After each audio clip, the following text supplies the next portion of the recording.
That's everything they spend money on is pushing gold and silver up.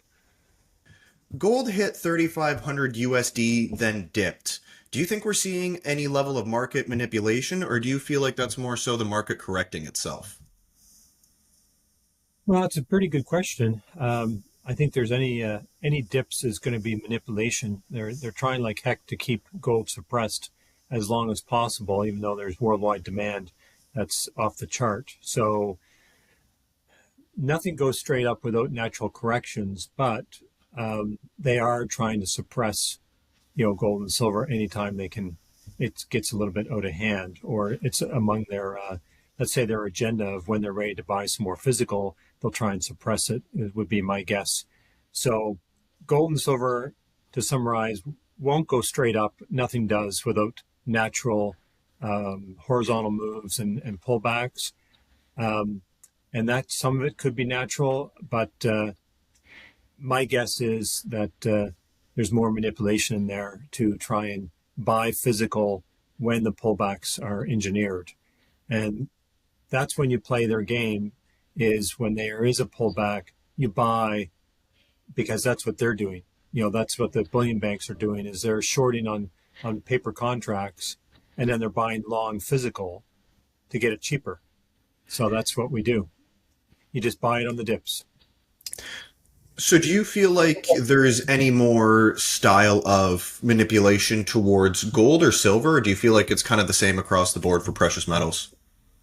I think there's more effort on silver for manipulation. It certainly is cheaper to do it for silver. Like gold is very expensive to try and move one price, price up or down. Silver is a lot easier to do that with. And I believe it was Ed Steer who's been following the charts on this stuff, and he had presented graphs that showed since 1971 to current time that the number one manipulated metal since that time, without exception, has been silver, and then it's gold, and then platinum and palladium, and all the way out to the other metals. But silver has been like by far the most manipulated and pressured for the last 50 odd years. And do you think there's been any kind of big events that have caused this? Do you find that they manipulate it a little bit more in certain times when it's doing very well? I would say the manipulation occurs more often during the good times when the metal is trying to surface and rise. When they beat it down back in 2011, they hammered it from 50 odd dollars US spot down to, from memory, around $11 US spot. And it stayed there for almost, like, it seems like 7 or 6 years. I can't remember. I haven't seen the chart for a little while, but it stayed there as a flat line for quite a few years, with like a variance of like a quarter in value, like 25 cents up or down or whatever. And they did that, um, whatever amount of money they put in to suppress it, and it stayed and collapsed that market, and it stayed there for quite a while. And then now it's been rising. And so, for example, when we had that hammering down of gold and silver a month ago, when gold went down $300 and silver, which was around 3%, silver went down 9. The reports I saw was that, the bullion banks went all in to manipulate the silver and the gold down. And all they achieved was 3% on gold. And then within 5 days, it hit an all-time new high.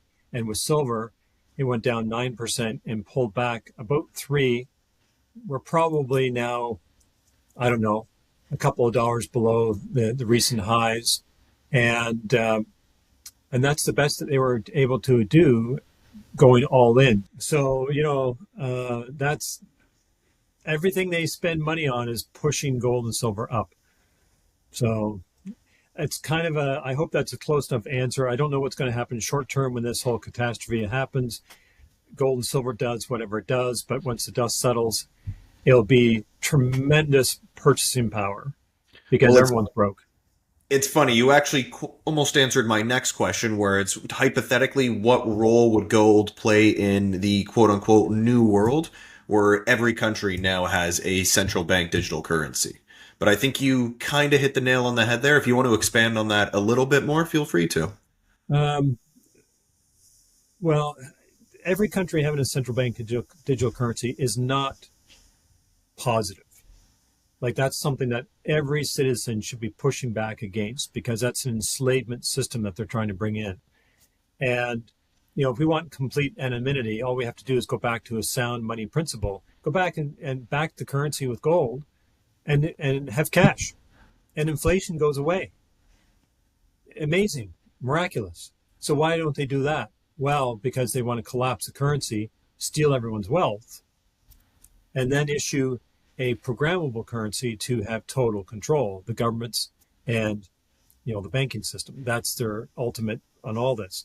So the role that gold will play is going to be the free economy outside of that system. People will want to transact and exchange things of value so that, like, I want to buy your car or I want to buy your cottage or whatever, and we work out a deal that I'm going to buy it with, maybe a little bit of gold and some silver or whatever combo. And we do that exchange between the two of us, and it's outside the system entirely. And so the free market will continue to operate with gold and silver outside of the CBDCs. That's how I see it. And that's how I'm positioning myself, is that I want to have the least amount possible to do with that kind of system.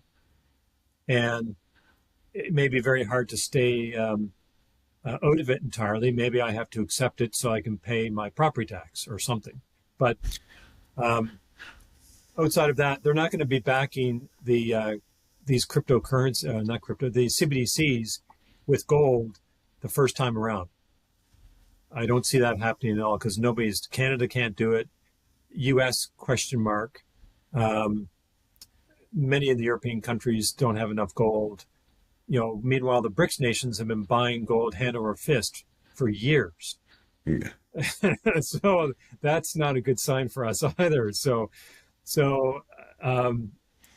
we, as a citizen of any country, you can't help what your government's doing, but you can help what you do. Exactly. And that is, you treat yourself as your own central bank. You accumulate your metals. You have some cash on hand, and you stay out of the banking system as much as possible to hedge against that risk.